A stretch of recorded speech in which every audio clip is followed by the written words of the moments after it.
De retour dans Smart Job au programme de ce cercle RH, la santé mentale, grand tabou des organisations et pourtant le pivot des nouvelles attentes des salariés. Selon une étude Malakoff Humanis réalisée en septembre 2021, ils sont 43% à estimer que leur entreprise ne prend pas assez en compte les situations de souffrance psychologique qu'ils vivent. Même si la crise sanitaire et les restrictions qui l'accompagnent semblent derrière nous, les ressentis des salariés liés à la solitude continuent d'augmenter. Eux, on fait le point aujourd'hui avec nos invités. Victor Waknin nous accompagne, associé fondateur chez Mozart Consulting. Bonjour. Bonjour. Merci beaucoup d'être avec nous aujourd'hui. Aude Célie, qu'on connaît bien, nous accompagne également, auteur de Autopsie d'un burn-out. Bonjour Aude. Bonjour. Merci beaucoup d'être avec nous aujourd'hui. Jean-Denis Budin, lui, nous accompagne en visioconférence, le cofondateur du Crédire, une ONG spécialisée dans la lutte contre l'épuisement des humains. Bonjour Jean-Denis. Bonjour de Liège. Bonjour de Paris, merci beaucoup de nous accompagner à distance. Jean-Denis, Aude Célie, on a l'impression que tous les voyants sont au rouge depuis le début de la crise sanitaire, des salariés épuisés qui se sentent de plus en plus seuls. Dans quelle mesure les entreprises elles ont pris conscience de cette situation aujourd'hui? C'est vrai qu'on les sent peut-être un peu dépassées. Pour être honnête, je pense qu'elles n'ont pas eu le choix. Les choses allaient déjà mal avant, donc la crise. Donc la crise n'a fait qu'accentuer les choses. Le télétravail, vous avez dit un mot qui est très important, c'est la solitude. L'isolement, aujourd'hui, c'est probablement une des problématiques les plus importantes sur laquelle il faut agir rapidement, bien sûr. Et c'est vrai qu'aujourd'hui, il faut que les entreprises prennent conscience, parce que c'est pas compliqué, les salariés vont craquer. En fait, je ne sais pas si vous imaginez, les personnes qui craquent, c'est les personnes qui sont les plus investies, les plus impliquées, les plus enthousiastes. Les bons éléments. Voilà, donc si elles veulent être pérennes sur du long terme, parce qu'elles ont tendance à penser à J+1 ou M+1, on va dire ça comme ça, il va falloir faire attention à leurs salariés. Victor Waknin, on n'a peut-être jamais autant parlé de détresse psychologique des salariés ces 2 dernières années, et pourtant, au sein de son organisation, c'est pas forcément un réflexe justement d'en parler. Comment on explique ce paradoxe? C'est-à-dire que oui, il faut qu'il y ait une prise de conscience, comme le disait Aude Célie, et pourtant, dans les faits, c'est pas toujours le cas encore. Oui, alors, faut effectivement revenir sur les fondamentaux. Un employeur a qu'un seul souci qui lui donne mal à la chaussure ou qui l'empêche de dormir, c'est ce qu'on appelle la productivité. Donc, tant que vous ne lui démontrez pas qu'un risque social a impacté sa productivité, les lignes ne vont pas bouger. C'est par ce prisme-là qu'on va le convaincre, le manager. En tout cas, alors, vous avez cité un mot formidable, c'est le manager. Et on verra que, je dirais aujourd'hui, le management est complètement à réinventer. En fait, nous sommes face à une transition managériale comme on est face à une transition écologique. Alors, il se trouve que mon travail a été justement de secouer l'esprit des dirigeants. Je dis les dirigeants, c'est la gouvernance et la DG, qui, eux, ne peuvent bouger les choses que si vous leur démontrez par la preuve l'impact sur la productivité. Aujourd'hui, la productivité, c'est vraiment le souci des employeurs. Donc, si par exemple, ils ont 100 personnes à l'effectif, s'ils ne savent pas qu'il y en a peut-être 25 en équivalent temps plein qui ne sont pas là à cause des problèmes de santé au travail, et on verra effectivement comme quoi la santé mentale, je dirais, c'est le passager clandestin de la santé en France. Donc si on n'arrive pas à les convaincre sur l'aspect humain, Non, c'est pas sur l'aspect humain. On va les convaincre sur... Impact, comme vous parlez beaucoup chez Smart Job, tant qu'il n'y a pas la preuve de l'impact sur la performance qui est a priori leur ancrage, qu'est-ce que le risque social, comment le risque social vient impacter leur performance.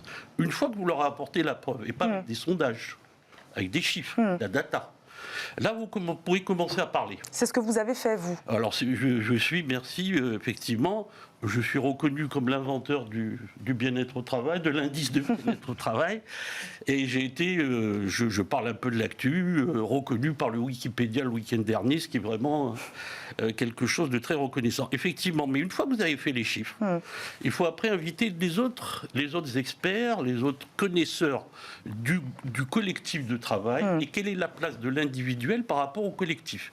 Donc, mais en fait, il y a un processus. Voilà, et puis je reviendrai peut-être tout à l'heure sur le passager clandestin de la santé mentale, qui est un élément très très très d'actualité aujourd'hui. Et pourquoi on en parle? pourquoi cette santé mentale, en fait, on ne veut pas l'avoir. Une chose qu'on n'a pas faite, peut-être, c'est définir ce que c'est la santé mentale au travail. Jean-Denis Budin, est-ce que vous voulez vous prêter à l'exercice, essayer de définir ce que c'est? Alors, très volontiers. Et il y a des problèmes de vocabulaire, parce que quand on parle de santé mentale, c'est un peu une expression repoussoire pour certaines personnes qui se disent tout de suite « Ah ben moi, je suis pas fou, j'ai pas de problème psychologique majeur ». Donc, au Crédit, depuis 10 ans, on travaille sur ce genre de choses et on remplace la santé mentale par la santé du cerveau, parce que c'est finalement le point principal. C'est quand il y a un problème de santé mentale, c'est qu'il y a des dysfonctionnements au niveau du cerveau qui peuvent être des pathologies ou qui peuvent être le résultat d'un épuisement. Et je rejoins pleinement Aude quand elle parle de la solitude. Je rajouterai le sommeil. Il y a eu une très grosse dégradation du sommeil à nouveau pendant la pandémie, avec beaucoup d'addictions numériques. On manquait terriblement d'autres loisirs. À partir de là, vous avez la majorité de la population active qui dort nettement moins que les 8 heures recommandées par les médecins. Et ça pose un gros problème. Donc vraiment revoir le vocabulaire. On va même jusqu'à éviter de parler de psychiatre. Au Crédit, on appelle ça un cervologue. On a ici un organe qui est un ordinateur magnifique, mais qui a des faiblesses, qui marche moins bien quand on est épuisé. Et c'est ça qu'il faut prendre en compte. Donc vraiment, santé du cerveau, cervologue. Et puis même, on va plus loin parce que le terme de burn-out est aujourd'hui galvaudé. Nous, on l'a remplacé avec l'équipe médicale par l'ECE, effondrement cérébral par épuisement. Mais tout se passe au niveau du cerveau.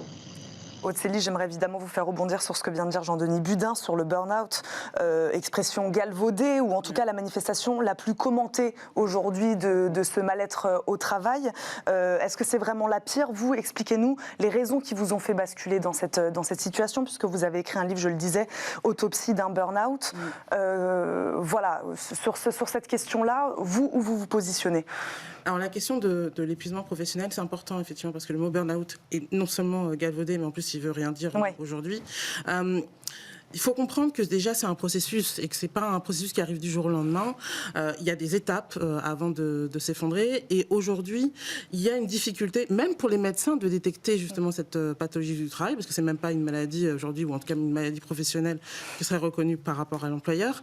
Donc aujourd'hui le burn-out, pour que tout le monde comprenne avec ce mot-là, mais la stratégie contre justement ce phénomène-là, c'est pour moi en tout cas avec 4 familles de protection que je dis, c'est l'observation parce que on voit que la personne se dégrade, qu'elle est de moins en moins bien, qu'une personne qui était hyper motivée, hyper impliquée devient est dans le retrait, parfois irritable. Ensuite vous avez l'écoute, donc l'écoute c'est très important parce qu'on entend les personnes dire qu'elles vont pas bien, qu'elles sont moins motivées, qu'elles ont envie de partir. Vous avez aussi le lien social parce qu'à partir du lien on arrive à protéger les personnes. Et puis il y a le fait de libérer la parole, parce que libérer la parole, c'est probablement un des sujets, en plus on en parle depuis les lois Auroux, mais quand même, c'est grâce à l'expression des personnes qu'on va pouvoir détecter quel est le problème.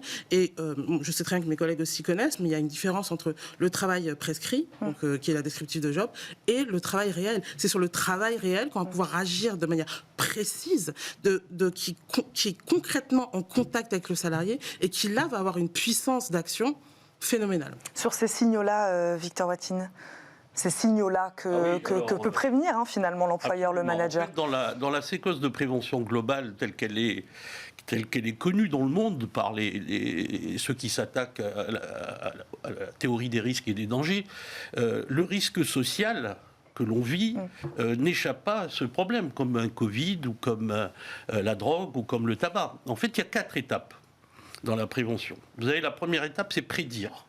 Et pour prédire, comme on l'a fait pour le virus, pour prendre un exemple récent, il faut modéliser ce phénomène. Si vous ne le modélisez pas en fonction des classes sociales, des âges, des régions, des impacts, des effets secondaires, donc il faut modéliser pour pouvoir prédire. Voir comment ça s'est ajusté, comme la météo, etc. Donc on prédit, première étape. Deuxième étape, qui est extrêmement importante, c'est éviter. Il faut d'abord comprendre les causes qui ont amené à ça. Comme le disait Aude, le travail, le premier rempart, c'est le manager de proximité. Or, ce manager de proximité, on le protège, dans le sens où il est là pour faire le job. Et tout ce qui n'est pas à côté du job, c'est le travail de la DRH ou du préventif. Mais observer et comprendre les causes, c'est pas exactement la même chose. C'est-à-dire que comprendre les causes, il y a peut-être de la formation, alors là, qui est en jeu. L'observation, c'est presque plus de l'instinct. Quand on voit n'importe quelle personne, manager ou non, peut détecter si c'est un salarié... C'est la troisième étape, si vous permettez. Prédire, éviter. Donc prédire, c'est comprendre les données qui vous permettent d'analyser les causes pour éviter que ça se produise. Ça, entre prédire et éviter, vous réduisez 90% du risque. C'est un peu comme le climatique aujourd'hui, le mal est fait. La troisième étape, c'est ce que vous disiez, c'est réduire. C'est-à-dire, on va former les parties prenantes, c'est exactement comme le Covid, à ne pas que ce risque se développe. Et puis la dernière étape, c'est compenser. C'est quand les psys, les experts, les préventeurs, les associations viennent accompagner les personnes pour réduire, malheureusement, compenser la situation où ils sont déjà. Et ce qu'elle dit, Aude, c'est très important, le télétravail a accéléré ça. Pourquoi ? Parce qu'elle a coupé le lien entre le un et le tout, l'individu et le collectif. Aujourd'hui, les gens pensent qu'il suffit d'appeler sur un clavier pour écouter un collaborateur. Mais il y a un grand travail entre le bruit d'un clavier et le son d'une parole. C'est pas du tout la même chose. Jean-Denis Budin, sur cette question-là, d'ouverture du dialogue finalement entre managers et salariés, ça passe peut-être déjà par là. C'est-à-dire la première étape, c'est parler, communiquer. Alors c'est là qu'on a une très grande difficulté parce que la souffrance du cerveau qui se développe pendant la phase d'épuisement avant le burn-out amène régulièrement des difficultés au dialogue qui sont liées finalement à des dissonances cognitives au niveau du cerveau. Donc les gens sont en déni de leur propre situation, les gens ont du mal à parler. Moi-même j'ai fait un très gros burn-out il y a 15 ans, c'est en partie à l'origine de l'histoire du Prédir. On a eu à peu près 500 personnes en stage ces 10 dernières années. On a 50 000 pages de transcription d'entretien. Cette question de la libération de la parole, elle est absolument essentielle. Et très souvent, les personnes vont se mettre dans une physionomie un petit peu de petite prison, c'est comme ça qu'on l'appelle dans notre pédagogie, et vont avoir de plus en plus de mal au fur et à mesure qu'ils sont épuisés à engager le dialogue. Et on va le ressentir non seulement sur le lieu de travail avec le management, avec les collègues, mais ça se vit aussi dans la vie personnelle. Et c'est là que c'est extrêmement difficile. C'est pour ça que pour nous, on pousse beaucoup et on fait beaucoup de formations au niveau des médecins de famille, parce que c'est souvent dans le cabinet du médecin de famille que les premières alertes vont se sentir, parce que la personne va être capable de verbaliser des difficultés physiques qu'elle ressent, qui peuvent être liées au sommeil, qui peuvent être liées à des troubles de l'appétit ou des choses comme ça. Mais très souvent, malheureusement, on a des gens qui, aussi bienveillants que leur entourage soit, ils ont du mal à libérer leurs paroles et à aider les autres à détecter les signaux d'alerte. Alors des signaux d'alerte, oui, il y en a, mais il faut vraiment une intervention autour des personnes qui soit plurielle, aussi bien dans la vie professionnelle que dans la vie personnelle, et avec les professionnels de santé qui doivent être mieux formés que ce qu'ils sont actuellement. Aude Sélie, juste sur cette question du dialogue, encore une fois, je pointais quelque chose en préambule de cette émission. Comment bien en parler lorsqu'on est manager, alors que peut-être nous aussi, on est concernés en tant que manager par ce mal-être au travail, puisqu'on l'a vu, les cadres et managers étaient particulièrement en détresse psychologique, eux aussi, ces 2 dernières années. Voilà, il y a ce paradoxe-là aussi et cette question-là qui est difficile. Alors c'est difficile, mais c'est salvateur et c'est essentiel pour moi, parce qu'aujourd'hui, le manager de proximité, donc on utilise le mot proximité, c'est justement eux qui vont être en première ligne, on parle d'observation, on parle d'écoute depuis tout à l'heure, que ça se voit, que ça s'entend. Donc si on ne s'occupe pas des managers, et aujourd'hui les managers sont quand même pas mal décriés. On critique beaucoup les managers. Là, le télétravail a accentué ça, parce que le manager s'est retrouvé du jour au lendemain quasiment à distance. Donc parfois déjà, en étant proches, les managers ont parfois eu des comportements qui n'étaient pas les plus à même d'être dans le bien-être, mais là en plus, et c'est limite pas de leur faute, parce qu'on n'a même pas eu le temps même pas eu le temps de les préparer au final. Donc là où parfois, il faut comprendre aussi que la souffrance, elle peut être liée aux difficultés que j'ai. Et du coup, il y a un aspect un peu boule de neige. Il y a beaucoup de managers qui aimeraient faire bien leur travail. Moi-même, j'ai été en RH, donc je ne rêvais que d'une chose, c'était de bien faire mon travail, m'occuper des gens. Et en fait, je n'avais pas les moyens et même, je n'avais pas le temps. Parce que je pense qu'on oublie une donnée aujourd'hui, c'est le temps, c'est l'urgence, c'est l'obligation d'être toujours plus vite, d'ailleurs toujours plus fort. Aujourd'hui, dans les entreprises, il y a même des programmes qui s'appellent des programmes de haut potentiel, de top management. Donc déjà que depuis qu'on est en maternelle, on nous donne des bons points pour dire allez, il faut y aller, etc. Même dans l'entreprise, on anime encore plus ça et effectivement, les managers se retrouvent confrontés à des difficultés et la seule façon pour qu'eux puissent agir de manière efficace, c'est qu'ils sachent ce qu'est les risques psychosociaux, ce qu'est l'impact du travail quand il n'est pas bien connu ou bien animé. Et à partir du moment où on sait, je dis souvent que informer et être informé, c'est la meilleure prévention. C'est la meilleure prévention. Parce que je sais ce qui peut se passer si je ne fais pas et je repère tout de suite ce qui ne va pas. Si je ne sais pas que la personne qui me dit j'ai mal au ventre, que je suis fatiguée, que j'ai mal au dos, que j'ai une névralgie, etc., si elle ne sait pas que ça peut être une conséquence du stress chronique, malheureusement, le salarié va dégringoler et le manager dans le même sens aussi d'ailleurs. Pour revenir sur les solutions, il nous reste très peu de temps. Ouvrir le dialogue, communiquer, évidemment, se former à cette question-là. On retrouve aussi beaucoup cette question, vous en avez parlé plusieurs fois, du télétravail, cette question de la flexibilité. Un manager, ça peut être une solution, donner de la flexibilité à son salarié. En l'occurrence, on a l'impression que ces 2 dernières années ont fait l'effet inverse, puisque les salariés en télétravail se sont sentis finalement très isolés et très seuls. Victor Watkins, c'est difficile donc de trouver le bon équilibre quand on est employeur. On croit faire une bonne chose en mettant son salarié en télétravail, en lui donnant plus de flexibilité, et en même temps, on crée un sentiment de solitude et d'épuisement chez lui. Sur votre question, ce qu'a dit Aude. Aujourd'hui, il y a un buzzword qui est j'ai pas de bande passante, j'ai pas le temps. On a, nous, des clients qui nous appellent 5 ans, 6 ans après, une fois que les RPS sont là ou le burn-out est là. En fait, ils n'ont pas le temps. Donc, ils sautent sur les solutions. Comment ? Avant de poser la question du pourquoi. Et pour poser la question du pourquoi, il faut leur montrer un peu l'impact. Ils ont 3 obligations, santé, sécurité, employabilité. C'est dans le Code du travail, article 41-21 pour santé, sécurité, article 63-21 pour l'employabilité. Aujourd'hui, tiens, on parle d'employabilité. On n'arrive plus à les tenir, ils partent. Ben, essayez de ne pas les laisser partir avant d'avoir des problèmes de recrutement. Donc on voit déjà, nous, on part la loi. L'impact sur la productivité, le coût du mal-être au travail. On publie notre étude sectorielle avec les datas publiques depuis plus de 10 ans. La dernière étude de 21, c'est 11 660 € en coût direct et indirect par salarié en moyenne en France. C'est 12 points du PIB national. La santé globale, physique, mentale et la santé relationnelle, c'est 3 santé. La santé globale, c'est 12% du PIB. Aller gagner un point de PIB aujourd'hui sur l'industrie, le commerce, la productivité, alors que la santé, la qualité de vie et les conditions de travail peuvent vous faire gagner jusqu'à 5 mois, simplement en analysant les choses, en ayant la volonté d'aller jusqu'au bout.